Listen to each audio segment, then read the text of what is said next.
I used to think life was pretty straightforward. You work hard, find someone you love, and build a life together. At least, that's how I saw it when I first met Michael. He was charming, had a good job, and seemed to have his life in order. We clicked instantly, and before I knew it, we were married. He was the kind of guy who had a plan for everything. The wedding, the house, our future, it was like he had it all mapped out.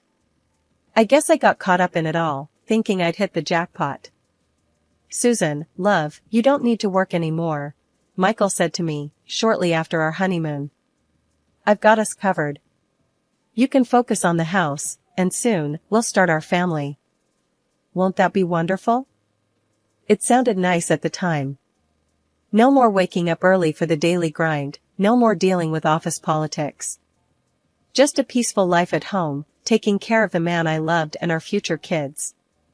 So, I agreed. I quit my job at the trading company, a job I actually loved, to become a full-time housewife. But as days turned into months, and months into years, the picture Michael painted started to show its true colors. "Susan, is it really that hard to keep the house tidy?" Michael's voice would boom as he walked through the door, his eyes scanning for anything out of place. "And dinner? I hope it's something decent today. I'm tired of the same old stuff." I tried, God knows I tried. I kept the house spotless, learned new recipes, did everything I could to be the wife Michael wanted. But it was never enough. "No, thank you, no, it's delicious," or "You've outdone yourself." Nothing. It was like living with a ticking time bomb, never knowing what would set him off. The worst part? The silence. The absence of the pitter-patter of little feet, the laughter of a child, our child. It was a void, a constant reminder of what Michael considered my biggest failure. 3 years, Susan. 3 years and not even a sign of a baby. Do you know how embarrassing that is for me? Everyone at work is asking, and what do I say? That my wife can't do the one thing she's supposed to? His words would cut deeper than any knife. It wasn't like we hadn't tried. Doctor's appointments, tests, the works. But nothing. And instead of support, I got blame. As if it was my fault. As if I wanted this emptiness inside me, this feeling of being less than a woman. And then there were the gatherings. Michael loved showing off our home to his colleagues. Loved playing the big man in front of his friends. And I was reduced to a server, invisible yet scrutinized, bringing in drinks and food, trying to be the perfect hostess, while my insides twisted with every laugh, every shared look between Michael and her, Sarah, his star colleague. "Susan, make sure you don't embarrass me tonight. And keep an eye on Sarah, she likes her drinks a certain way," Michael would say, his eyes never meeting mine, always fixed on something, or someone, far more important. It was a life, sure.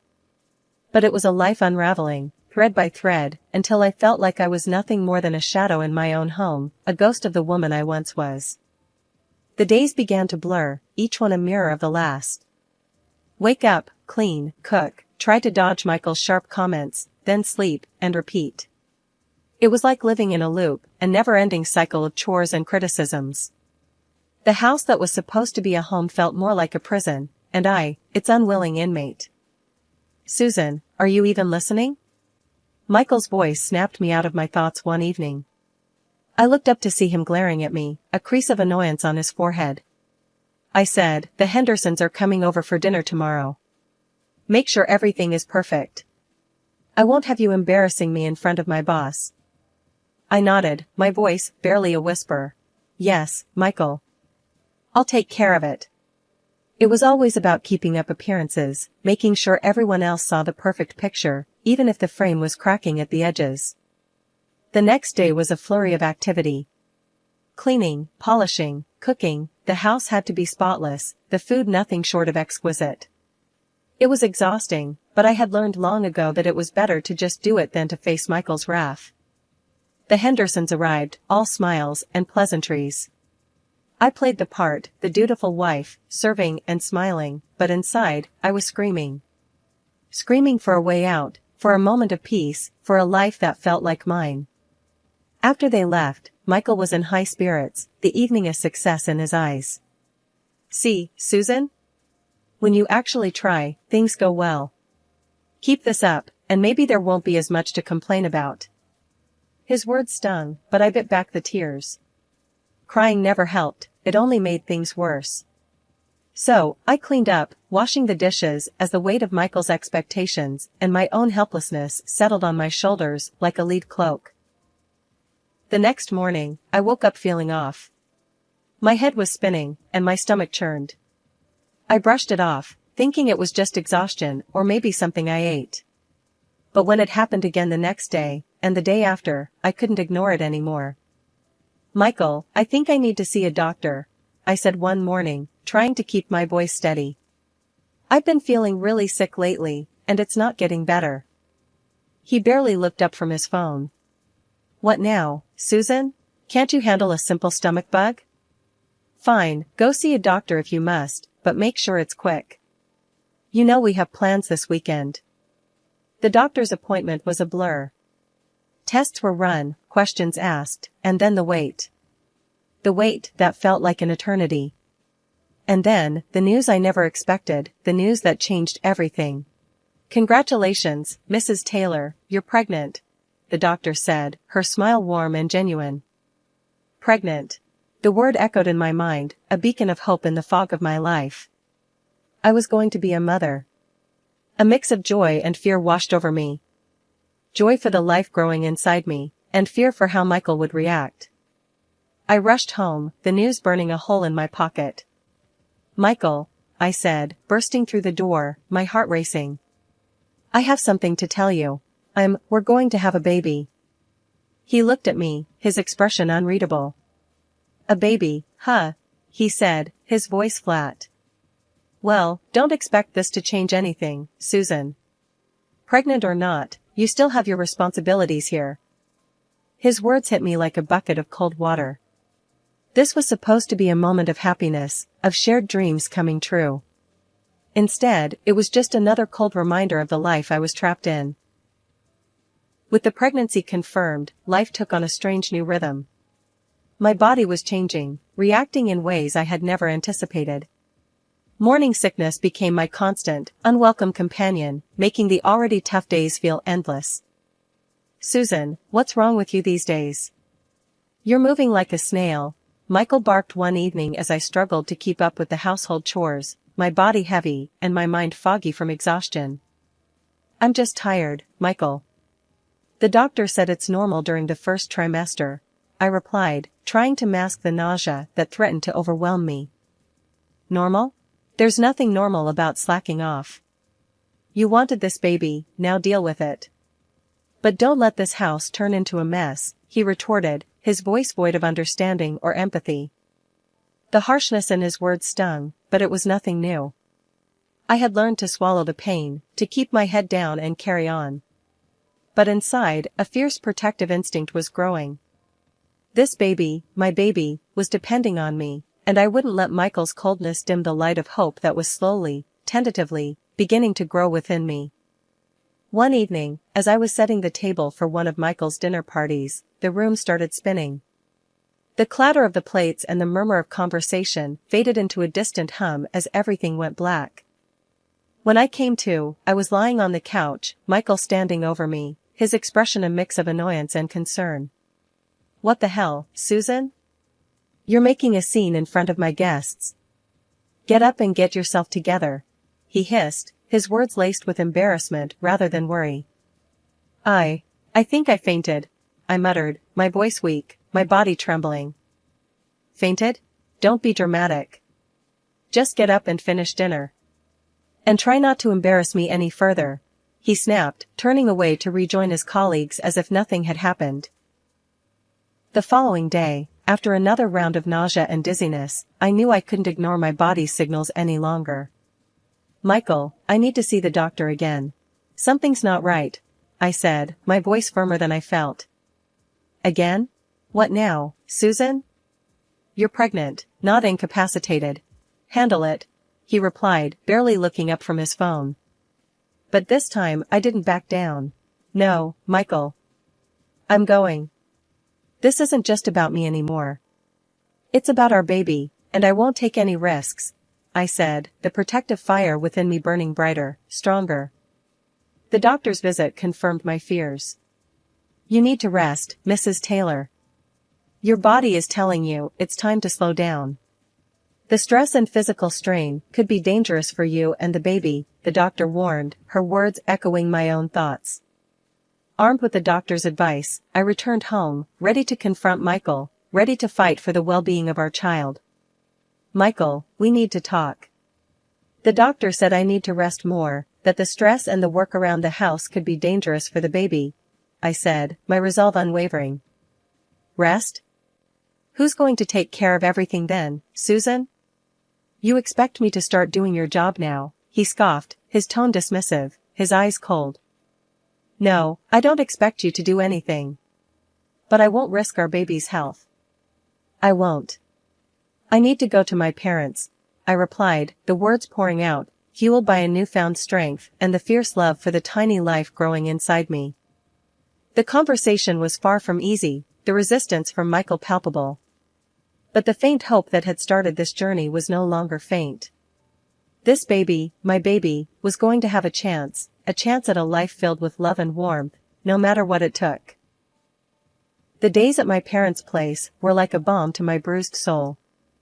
Away from Michael's cold glares and constant criticisms, I started to breathe a little easier, to feel a bit more like the Susan I used to be before my life became a series of chores and reprimands. But peace has a way of being fragile, especially when you're carrying around a secret as big as mine. I was 8 months pregnant, my belly a constant reminder of the life I left behind, and the life that was growing inside me.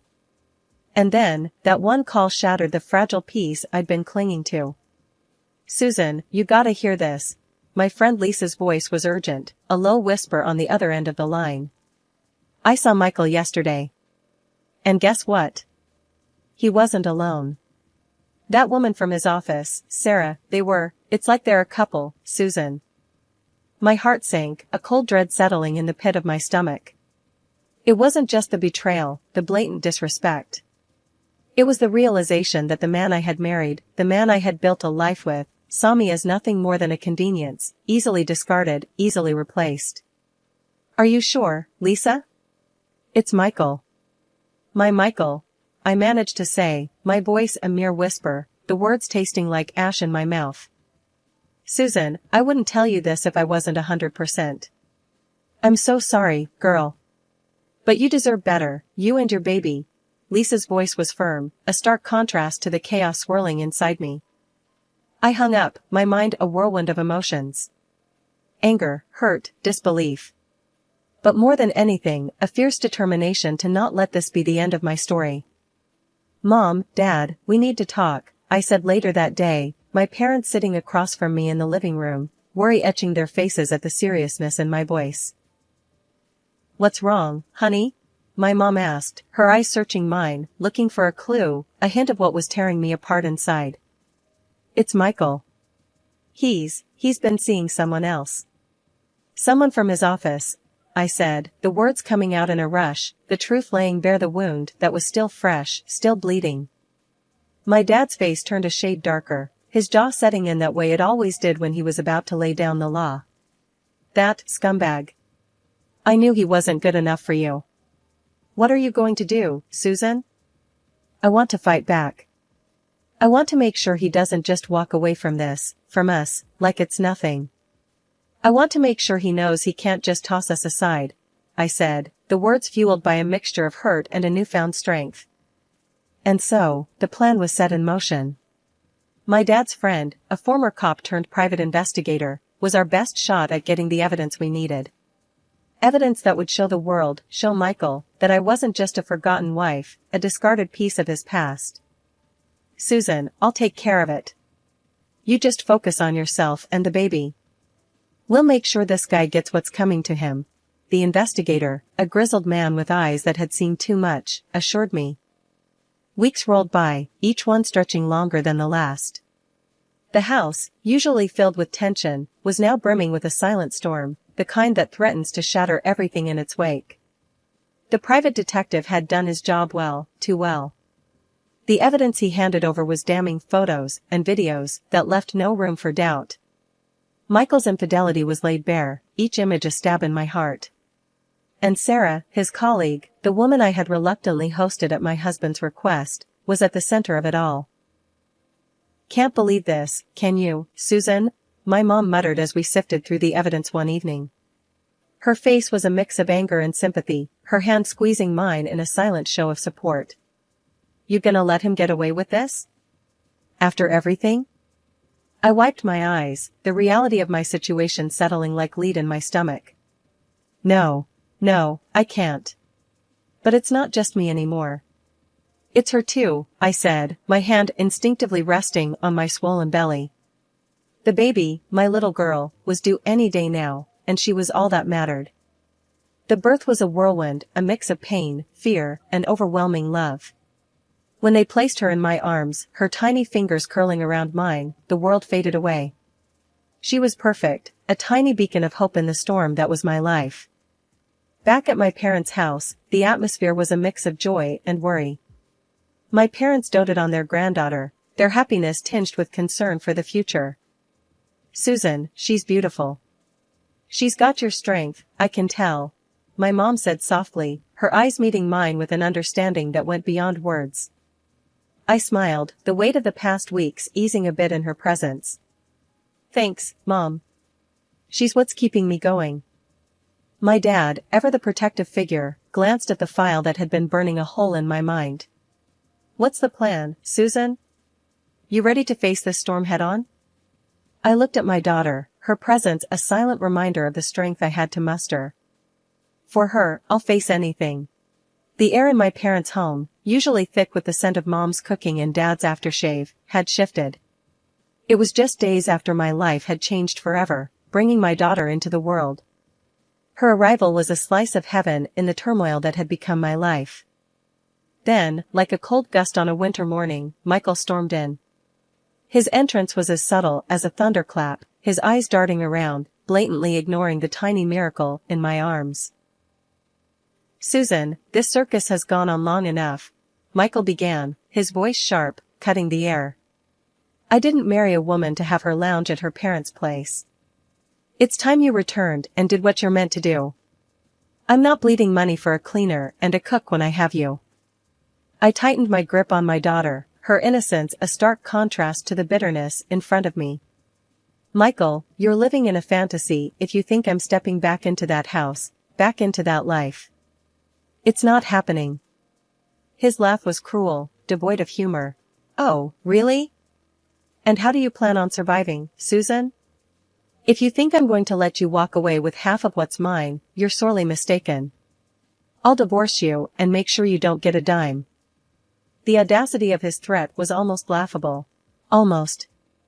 I couldn't help but let out a chuckle, not of mirth, but of disbelief. "Michael, you're the one who's mistaken. You seem to forget, I know all about your little affair with Sarah. I'm the one filing for divorce. And with the evidence I have, let's just say you won't be the one calling the shots." His face drained of color, the arrogance melting into panic. "You're bluffing, Susan. You have nothing on me." That's when I decided it was time to lay my cards on the table. I pulled out the photos, the undeniable proof of his deceit. "Does this look like a bluff to you, Michael?" He lunged, desperation fueling his movements, but he was no match for my dad. Though years had passed since his days on the force, Dad's authority and strength hadn't waned a bit. He stepped between us, his presence alone enough to stop Michael in his tracks. "Michael, I think you've overstayed your welcome. Leave my house, and don't you dare come back threatening my daughter." Dad's voice was calm, but the underlying warning was clear as day. Fear flickered in Michael's eyes, a fear that confirmed he knew better than to argue. He backed away, his retreat as graceless as his entrance. The door shut behind him with a thud that seemed to echo my heartbeat. Silence enveloped the room for a moment, the tension slowly dissolving. I looked down at my daughter, her serene face oblivious to the storm that had just passed. She was my beacon, my reason to stand tall against the chaos. Weeks turned into a blur, a mix of sleepless nights and endless paperwork. My lawyer, Mr. Jenkins, was a no-nonsense guy, his office always smelling like strong coffee and determination. We were gearing up for a legal battle, and the air was thick with anticipation. "Susan, we're in for a rough ride. You sure you're up for this?" Mr. Jenkins asked as we sat in his office, papers spread out like a map of the battlefield ahead. I held my daughter close, feeling her steady breaths. "I've never been surer of anything, Mr. Jenkins. It's not just for me, it's for her too." The day we filed the lawsuit felt like stepping into a storm. The papers, heavy with the weight of my broken marriage, were now in the hands of the court. Mr. Jenkins was a force to be reckoned with, his every word in the courtroom sharp and precise. Then came the day of reckoning. The courtroom was imposing, its walls echoing the sound of justice. Michael was there, his face a mask, his lawyer whispering last-minute strategies. "Susan, you don't have to do this. We can work it out," Michael hissed as I passed him, a last-ditch attempt to sway me. I met his gaze, feeling nothing but the fire of resolve burning within me. "Work it out? That ship has sailed, Michael. See you in court." The hearing was intense, every word, every piece of evidence, a nail in the coffin of Michael's lies. Mr. Jenkins presented the photos, the videos, the undeniable truth of Michael's betrayal. Michael's lawyer tried to defend, to deflect, but the evidence was too strong, the betrayal too blatant. When the judge finally spoke, his voice was the sound of finality. "In light of the evidence presented, I rule in favor of Mrs. Susan Taylor. Divorce granted, full custody awarded, and Mr. Taylor, you are to pay $150,000 in compensation and $1,500 in alimony monthly." The gavel's bang was like a thunderclap, sealing Michael's fate, marking the end of a battle hard fought. But the storm wasn't over yet.